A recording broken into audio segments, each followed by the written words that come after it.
Earlier this week, for the first time in more than a decade, Ontario buried one of its former lieutenant governors. David Onley did not fit the mold of a typical vice-regal representative.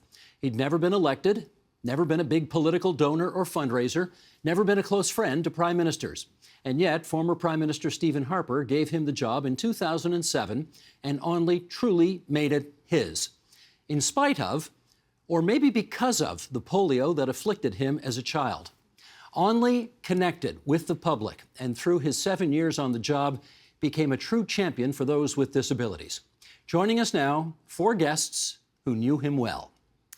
The youngest of his 3 sons, Michael Onley. Former Deputy Premier Christine Elliott, co-founder of the Abilities Centre in Whitby. Thea Curdy, president, Designable Environments, Inc., and she is signing her name right now. And Lauren McDonald, human rights lawyer and accessibility advocate. She was born with profound hearing loss. She was recently inducted into the Canadian Disability Hall of Fame. We are very happy to have you 4 here tonight for this very important conversation. And I'm going to start by saying something that I know you know, but I want you to hear anyway. You and your siblings, your 2 brothers, were magnificent at the funeral that took place on Monday. Your eulogies were just fantastic, just spot on. And I'm interested to know what you and your family think about the really amazing outpouring of love and support for your dad that has happened since his death 2 weeks ago. Well, first off, thank you. It's a real honor to be here. Overwhelming. That's the first word, I believe, that our family has really felt. Overwhelming in such a positive way. And also humbling, because for me, I just knew my dad as just that, dad. But he, as we have seen over the last 2 weeks, he meant so much to so many people in so many different ways. And so I always said growing up that dad's my hero. And as I see and realize more, clearly in many ways he was a hero to a lot of Canadians. And to see that and to know that and to understand that, it's something that I'll take with me forever. This is no doubt going to be a hard question to answer, but what was the one moment in the funeral, above all others, that stood out for you?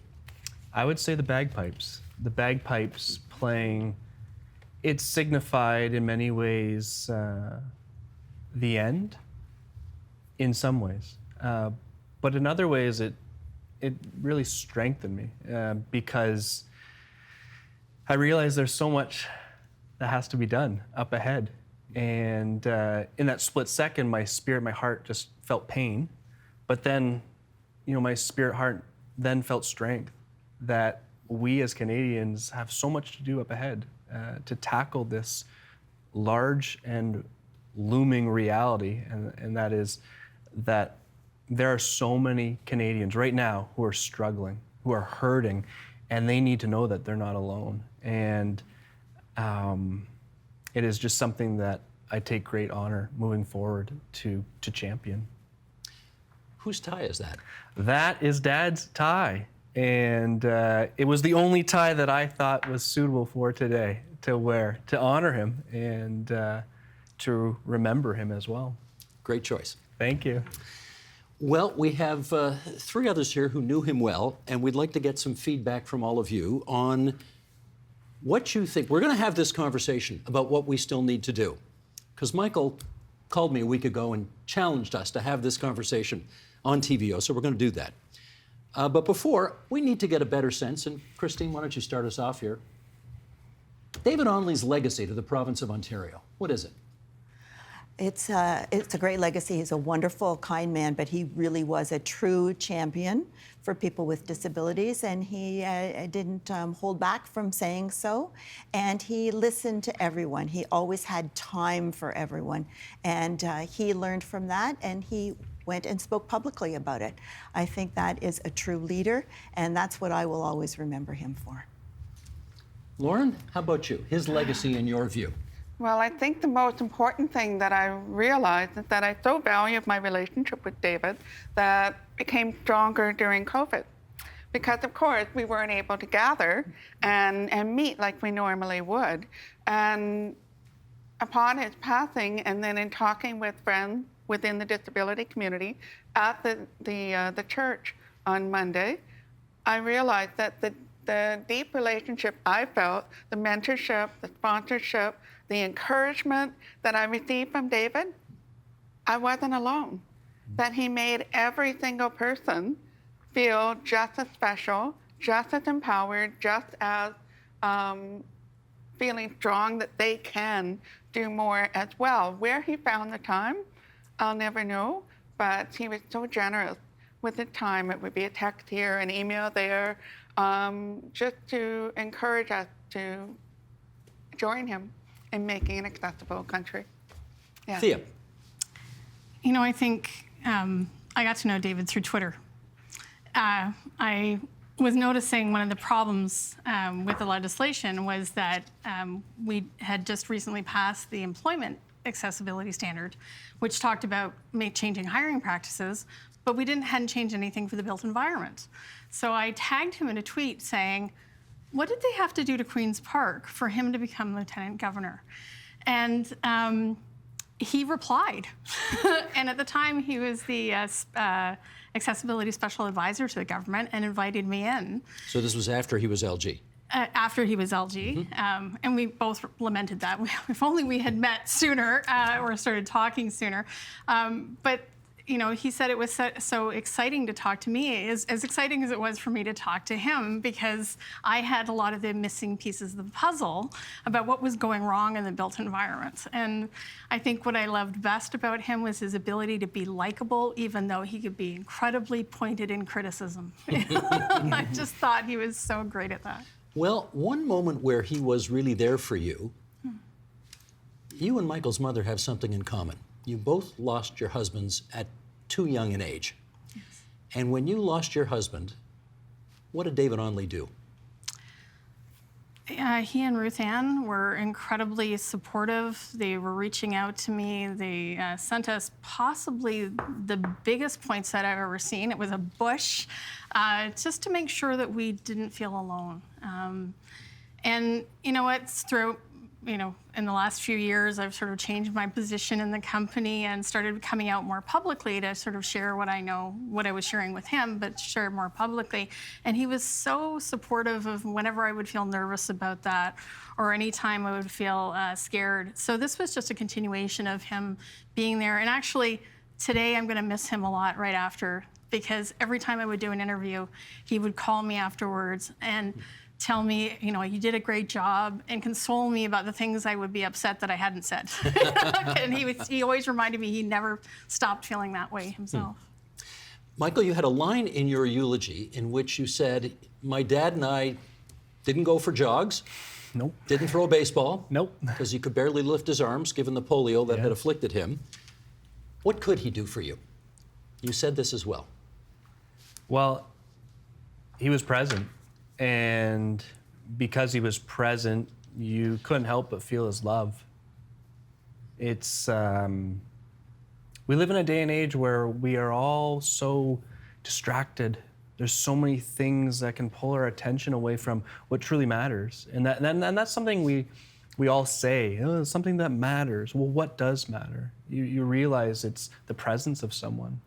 And as I've experienced, even in the last 2.5 weeks, my dad's presence no longer being with me, I do feel him. I sense his love. That was the greatest thing that he instilled in me, that I was loved and that I was cared for and that I mattered. And those are traits that I'll carry with me for the rest of my life. That became a big deal. In particular, you told this story in the eulogy, when you suffered a severe concussion. Yes. And well, you kind of, you threw out a little scoop there. You said he almost quit being lieutenant governor so that he could stay home and take care of you. Yes. How close did he come to doing that? Very close. It was November 30th, 2007, and by February 2008, I didn't know this, but he had had conversations with my mother and conversations with the lieutenant governor's team of how do I properly put together a roadmap, exit strategy, so that I can take care of my son. And that was years after he was lieutenant governor. This had to have been 2016, 2017, where we had a candid conversation, because at that point I was still suffering. My recovery from my concussion lasted a decade. So it was a pretty raw conversation to have with your father, not knowing that. But that's exactly, you asked earlier, what could he do? What did he do? Well, that's what he did. That's what he did, was being so present with the situation. That lieutenant governor's role was so important to him. It was something that I know he was so honored and humbled to have, but that was completely trumped by being dad. And because of that, it's something that I'll carry with me for my future children, for my wife and I, Stephanie, that's the greatest gift a father can give to their children, just being present. Amen. Christine Elliott, in all the time you spent with him, did you ever hear him complain about his physical limitations? Never once. No. He was always very kind and asking after me. At one point, I broke my ankle skiing. Clearly, I'm not a very good skier. But I was on crutches, and David asked if I wanted to borrow one of his extra scooters to get around Queen's Park. But that's the kind of person he was, always thinking of other people, not thinking about himself, just getting on with it. And I think that was why people loved him so much. Did you ever have conversations with him about his physical limitations because of the polio? No, we never talked about that, but we did talk about how to make places and people in their own minds more accessible, to allow everyone to be able to live up to their full potential. And David believed very strongly in that, and he showed that in his own life. Did you ever hear him complain about his circumstances? No, because we both had disabilities of different kinds. And so we were more united in figuring out how can we use our experiences, our lived experience, to educate people. And it just wasn't in its nature to complain. And in fact, I do a lot of webinars and instructions about what to do to become more accessible and such. So I did a webinar just a few days after David had passed, and the question invariably comes up, what do we do with heritage buildings or historical buildings? How can we improve that when we're not able to? And so I started with, we have to balance accessibility with heritage, and then a small voice inside stirred me and said, tell them about my experience. And it was David. And immediately, never used this example before, but I said, in fact, David Onley, when he was appointed lieutenant governor, the Vice Regal Suite was not accessible. This is in a heritage building, the Legislative Building of Ontario, and it was made accessible. An elevator was put in, ramps were put in. What was the line they used at the funeral? If If they want me, they're going to have to prove it. That's right. If they want me, they're going to have to prove it. And they that did. was after, but that was a very powerful example that other accessibility advocates are saying, I knew that story, but I've never used it. Now I will. Well, before he was lieutenant governor, he was, of course, a journalist. Yeah. That's when I first met him, in the early 1980s. We were both street reporters at the same time.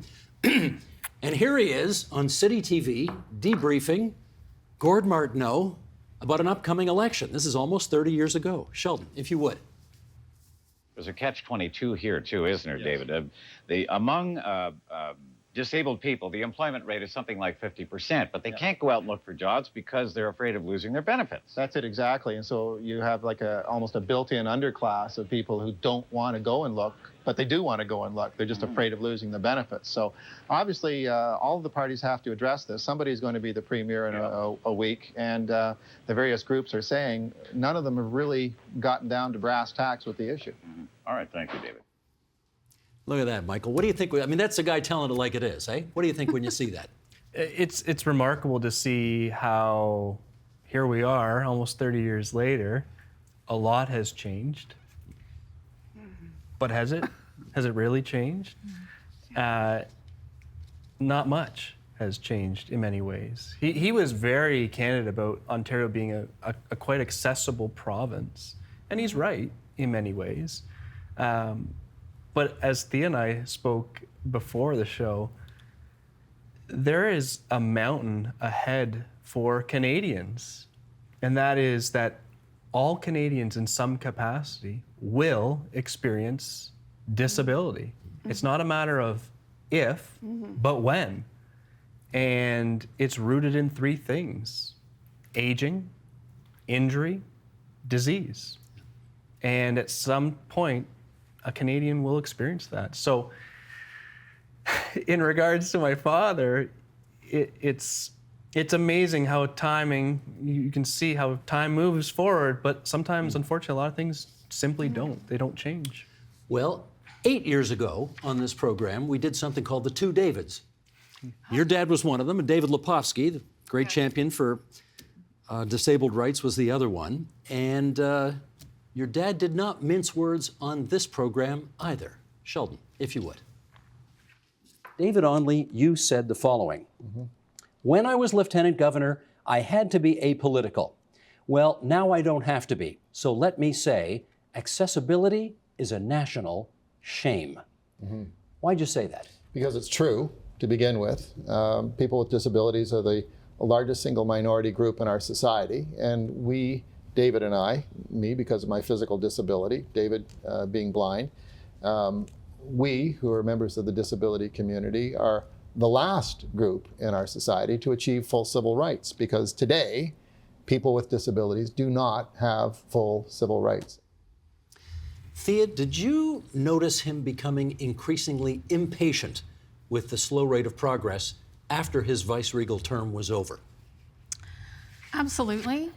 We saw a shift in the way he was thinking and the way we would talk about.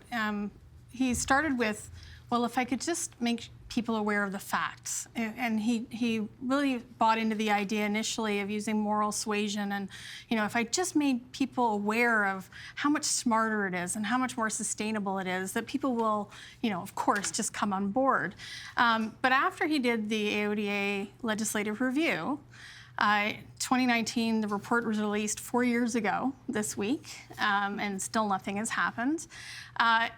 During that review process, his viewpoint changed. He really started to understand and agree with Lepofsky that we have to strengthen the legislation and we have to enforce it. And it's that lack of consequence that has really, unfortunately, we've seen too many people starting to shrug it off. Okay, AODA is supposed to have made Ontario accessible by 2025.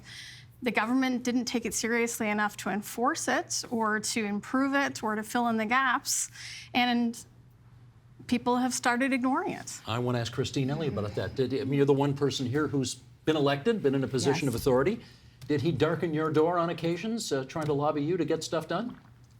No, he didn't, but I knew what was important to him, and when I was within government, I certainly did whatever I could to try and push things forward, but the wheels of government move very slowly, as you know. But there is a huge amount of work that needs to be done. Nobody's denying that. I think we need governments of all kind, builders of all kind, to build accessible buildings to start with. That's out to allow people to exercise their human rights, to be able to get into a building and to be able to do their job. That's one thing where we've really fallen far behind on. I know that Thea is an expert on that and could speak more broadly on that, but that's one thing we need to do. And we also need to make sure that employers also think about everybody when they're hiring, and we can't do that at a PR, public relations level. It has to come from the top so that that will permeate the entire organization. We need workers in Ontario. There are many people with disabilities who can work and who want to work, and they need to be given that opportunity. So there's still all of that work yet to be done. Let me do a quick follow-up with you. You have triplet sons, as I think many people know, one of whom has got an intellectual disability. Do you think David Onley saw you as a kindred spirit because you share that? You are both from the same community in that respect. Yes, I do think so, because David stood up for everyone. He wanted every person to be able to reach their full potential, regardless of their challenges, of their different abilities. I prefer to see it that way. And he was a champion for everyone. So I did feel that David was very much a kindred spirit in that. Lauren, do you wish he had been more aggressive as Lieutenant Governor in championing these issues? I know David and I were of the same view. because many, many years ago I worked with David Lepofsky in creating a forum to make Ontario more accessible. The AODA came in. I was in law school at the time, so my view was I wanted to work with government. David's view was the opposite view, room for both of us, absolutely.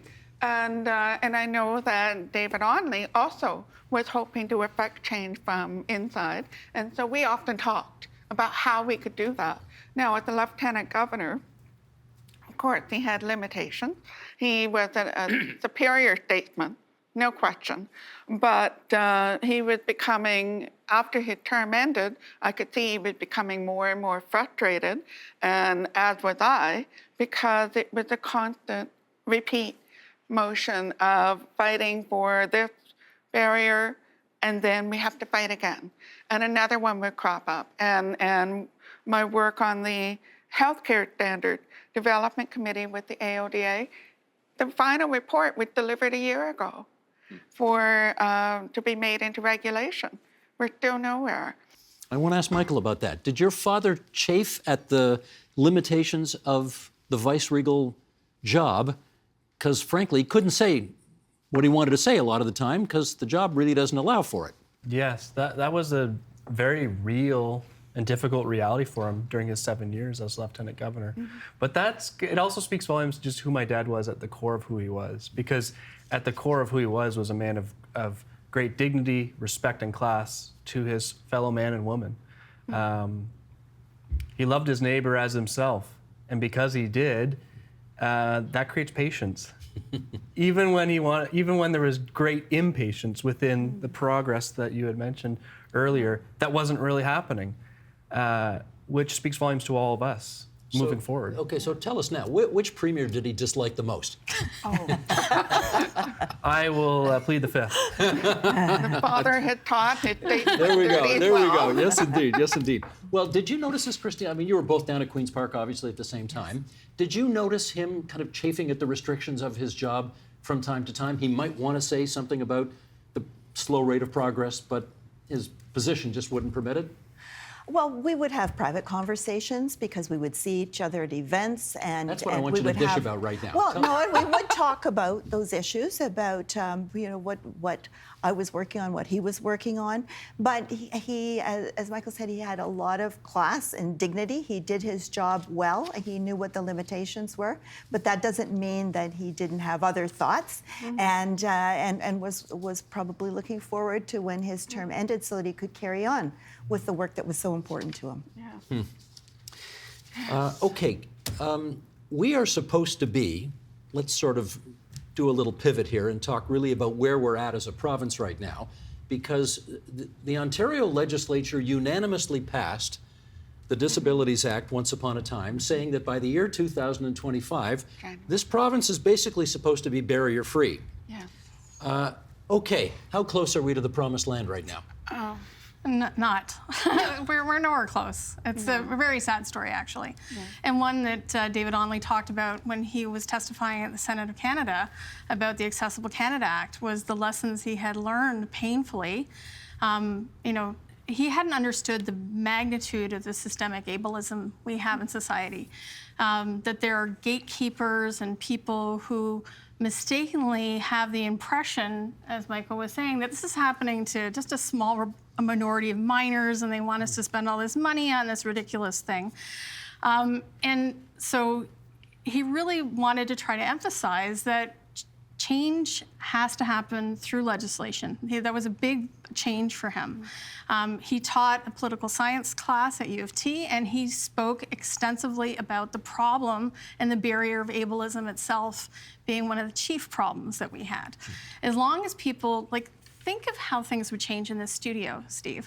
If you developed, I'm not wishing bad things for you, but if you developed a physical disability, and when I was learning universal design, my instructor was 6'2" and had a ski accident and was using a wheelchair with a leg extension.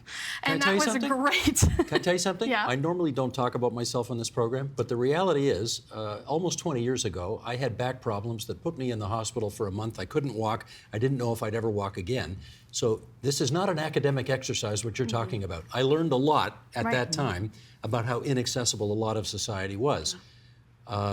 needed a walker to get around for a while after that as well. So, and I remember when your dad was in this studio for interviews numerous times, and I would ask him, okay, how are we doing on this place being accessible for you, needing a scooter to get around? And he said, not bad. Needs a little work, but not bad. Yeah. So we took all that to heart. Sorry to interrupt, but I just wanted to get that's that on the okay. record. And to Christine's point is that if it's not in the legislation, people can't plan for it. So when you're hiring an accessibility consultant, because a lot of projects will say hire an accessibility consultant. Thank you, that's great. But we're arriving way too late. The planning for where it's going to be, the budget, the space planning. If it's not in the legislation, people can't plan for it, and then they don't understand it's not in the building code yet. They don't understand there is a few things for the built environment in the AODA, and it's important it's in the AODA because the building code doesn't allow to go past certain things, or it's only allowed to do some things. And other things like furniture, it's not allowed to talk about. But if you don't plan a room with the furniture you need, then you're not going to have it. So it's important it's in right now, it's in the proposed education standard. We have built environment things that are not in the building code. I wish it had been in the healthcare standard because I worked on over 30 hospitals and none of them are fully accessible even today. Can I go to you on this? How close do you think we are to where we need to be? We're nowhere close, and I'll say something somewhat controversial, but it's true, because I know you like that. We like truth here. We do, yes. I'll be a truth teller. Complete deference to my colleague to the left, but Premier Ford needs to stop gaslighting people with disabilities. What does that mean? Gaslighting is that he made a statement on June 27th of 2022 saying that we'll make sure that we meet those timelines of a barrier-free province by January 1st of 2025. The community is all like, what's he talking about?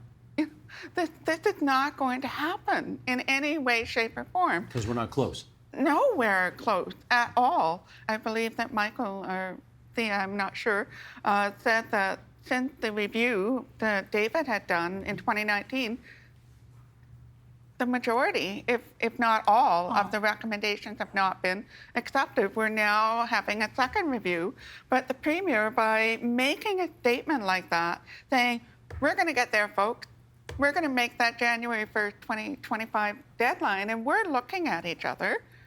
Where's he coming from? And I've even had a senior Ontario staff member say to me, I said, well, the legislation, the AODA doesn't actually say that we are to be barrier-free by 2025. And I was like, what? Does it? No, it does. It does, yeah. Very Yeah, it definitely does. Of course it does. Can I just check? You were there, right? You Yes. voted for it? No, I wasn't there. You weren't there at that It time. came in a year before me with Okay. Marie Boutriani was the minister at the time. Yeah. And I know it was a unanimous vote. Can you give us some, because obviously when this was passed to present day, we've seen two different parties in power, three different premiers, I think, who've been in office during that time. You know, we understand government moves slowly, but what do you think holds this back from being realized? You know government from the inside. Help us understand it. I think it has to be made a priority because there's so many things in government that you need to deal with. Frankly, for the last 3 years, it's been COVID. That took up all of my time when I was Minister of Health. But now is the time to get back to it. I don't know how long it's going to take. I fear it will not happen by 2025.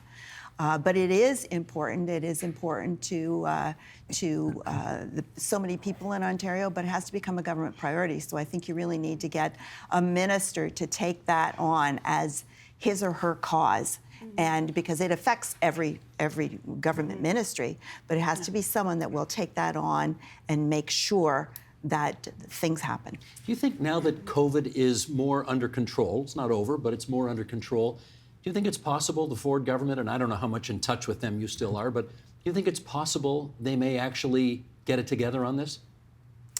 I hope so. I'm not allowed to be in touch with them for a period of time because I left less than a year ago. But I know it is important to many people in government, but there is a lot yet to be done. I will certainly acknowledge that. And if I could just Yeah, add very sure. quickly, I'm not blaming the Ford government. This happened under the Liberal government. It's a nonpartisan issue, but we are all frustrated within the community of the lack of movement. So I'm not saying the Conservatives aren't getting it together. The Liberal Party get is you. also. I get you. So just to clarify. Let me put this to you, Thea, because, David and I used to talk about, this is the first time I've called him by his first name since he was, since 2007. I had never called him David when he was LG. We all call him David. Yeah, no, I never did. But when we would talk about it, he would say things like, it's not all bad out there. There's now elevators on subway stations. There's now cut curbs so that people who need walkers or wheelchairs, can do this. We see more ramps and so on. So he'd say it's not all bad, but we need more progress. Where do we need more progress on specifically? Don't tell me 25 things. Tell me 3 things that need work. Okay. Elevators. We do not design elevators to be accessible. So an elevator itself makes a building accessible, but we only require one elevator. And if that elevator breaks down, as happened at Vaughan Station when they opened the new Vaughan Station, Right. it broke and was broken for 6 months. That station is not accessible during that period. So any building that has an elevator needs to always have at least 2 because one's going to need maintenance. Okay, good. Sticking with elevators, because I thought you might ask me this question, the emergency call button on an elevator does not work for deaf people. If you push the button, it's only audio. And the person on the other side so often gets that pushed and nobody responds that they're not supposed to, but they often cancel the call. So we are having to work on a project right now where we've had to try to customize and they couldn't even do voice to text for some strange reason with all the technology we have. That seemed bizarre to us. But custom yes and no buttons that they could be asking people. For people with environmental sensitivities, which a lot of people have trouble with perfumes. It's not just the policy of asking people not to wear perfumes or not having stinky soap or stuff. It's about having the ventilation in the photocopier room, and trying to choosing materials that in the first place are not going to become problems like the carpet. These all sound doable. They 100% are. And we've known for over 20 years. I mean, I started my career, the City of London, Ontario, did a groundbreaking document called the Facility Accessibility Design Standards. And the sad thing is people forgot how groundbreaking that was. It was consulting with people with disabilities. It was using universal design to make the environment better for everybody. So everybody likes their electric toothbrush. That was designed for somebody with a disability. And so a lot of design accommodations that we have for people with disabilities actually help everybody. I want to give Michael the last word here, which is, if we truly want to honor, as a province, your father's legacy, what do we need to do? We don't back down. My dad was a champion for the people. He brought hope to the hopeless simply by showing up. The overarching theme that we had from the outpouring of love and support, especially when he was lying in state at Queen's Park, was how can we help? How can we get involved? And it comes down to the most basics of basics. It's, am I going to choose to love? Am I going to choose to love and be there? And that sounds so simple, and yet for so much of this, a lot of politicians, it's looking the other way. It's not wanting to address this. And Miss Elliott said it best. We need someone to want this. And my sense is that all Canadians do want this, because in the end, disability will not discriminate. It's coming for all of us. And so it's up to us. It is up to us to say either, yes, I will do this, or no, I won't. And I believe that Canadians, deep within their heart, our hearts collectively as a whole, we truly, there's a reason the world looks at Canada as the most polite and kind country. It's because, quite frankly, we are. There is a sincerity amongst all humans in Canada that look at each other as my dad looked at it. My dad looked at people as just that, as people. Well, implement the Only report. The four-year, Which is there. it left us Which a is there. roadmap. You know Push what? people to do it, please. I was actually going to give Michael the last word, and then you took it, Theater. But you know what? Let's give David Onley the last word. Sheldon, put this up if you would. David Onley once said, "Nobody loses to make the province more accessible." Nobody. Right on. I want to thank Michael Onley and Thea Curdy for being here today on this side of the table, Christine Elliott and Lauren McDonald for being here on that side of the table, and rest in peace, David Charles Onley. Thank you, everybody.